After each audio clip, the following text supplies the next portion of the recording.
All right, here we go. Faizon Love, welcome to VladTV. Fine. Okay, I see. The drum machines, the drums. Like, why the drums? Can I ask you that? Um, it, it's just the studio that we use. We Uh, started using the studio, and it's like a rehearsal space. Copy. I just was always curious. Like, why the drums? Yeah, Is that a yeah. symbol? There's no hidden meaning behind it. It's just a studio that we ended up using that we stuck with, and that was the backdrop, and we kept it. Convenience. I got you. Yeah, convenience, laziness. Well, we've been talking about doing this for like what, 3-4 years now? Yeah, I was telling. Yeah, and I apologize. I was telling him, I was like, nah, man, we gotta really show up for Vlad because he's been asking me for years, and I've been that close. I've been in New York on the way, and some bullshit happened. You know, I was like, Yep. you've been kicking ass. Yeah, thank you. I mean, I think you ended up in the hospital last time, before the last Yeah, interview. that was like 2 years ago. Yeah. I was like, I couldn't breathe with some bad pussy. I don't know what it was. I know. I checked my. I was like, what the fuck? Getting old. Okay, so this is your first time here, so I want to get into your whole story. Right. Now, you grew up in, I guess, San Diego and New Jersey? Right. Well, yeah. Yes. My father's military, so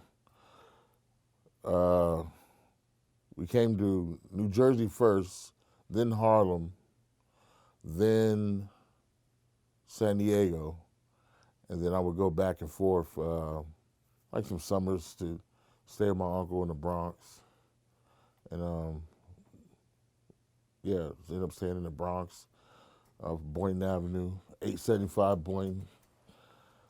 I think my mother used to work at Chuck Full of Nuts. That was her first job here. You don't know about that, Chuck Full of Nuts in Harlem. Yeah, the coffee place. Yeah, why you know about Chuck Full of Nuts? I used to live in Jersey. Oh, okay.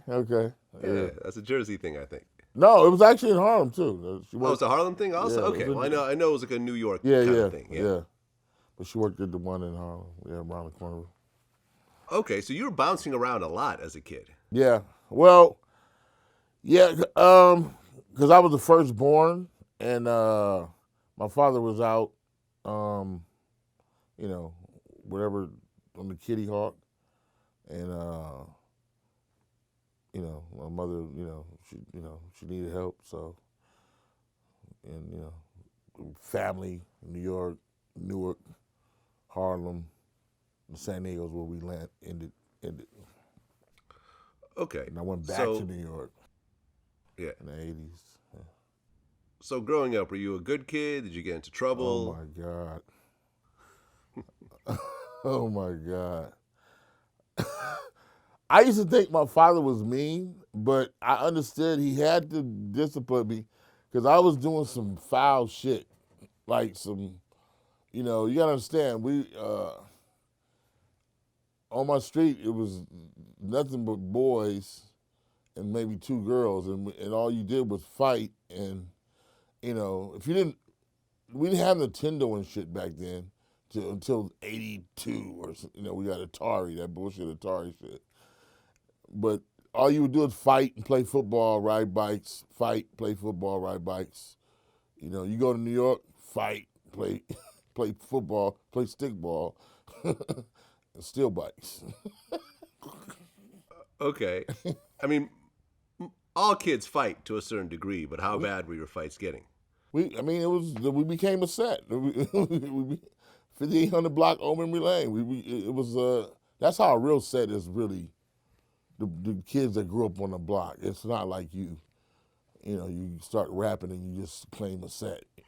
You know what I'm saying? It's like you from that street and you guys go play football against somebody else, and if a fight breaks out, you better be swinging when everybody else is swinging. So I would, as a kid, I stabbed a kid in the neck with a pencil.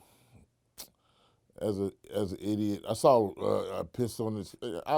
Trust me, there was a black phone at the end in the teacher's room, sits right behind her desk, and she would call that phone and call my father, and I'm like, oh shit, this is it. My father came, everybody knows about this story. My father came to the school and whooped my ass in the bathroom. Everybody from Dago knows. Whooped my ass in the bathroom. Back then, you can whoop your kids. They didn't give a fuck. They're like, yeah, have them straight that motherfucker out. So, yeah, my father came to school and whooped my ass. We laugh about it now because I was like, man, my father mean, but no, he was disciplined because I was an asshole. Well, you stabbed a kid in the neck with a pencil. I mean, that could have turned into a murder. Dumb shit. Yeah. Like dumb shit. Just like what the fuck? I mean, my mother. I mean, yeah, we dumb shit. I remember my first lesson on don't ever underestimate anybody. White people, but everybody can whoop your ass.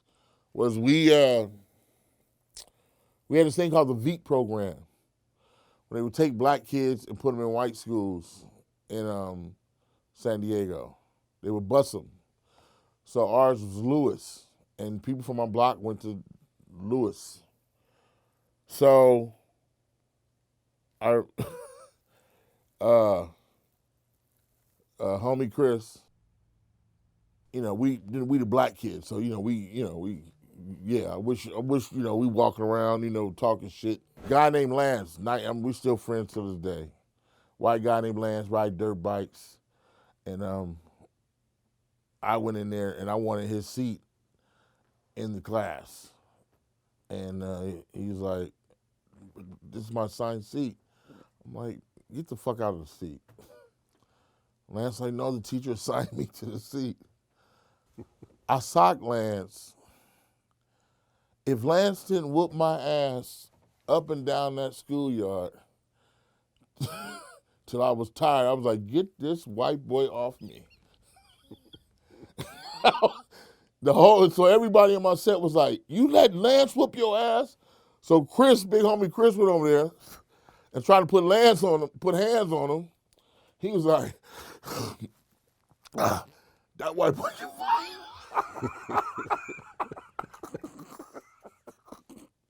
But we all became friends. That was like our first lesson to like, oh yeah, just because he white, hey, that don't mean he was putting hands on him. Nice kid, man. Yeah. Lance would always come to school with a broken arm because he'd ride dirt bikes back then. Like, like really tabletops and all that shit. That's how I got introduced to dirt bikes.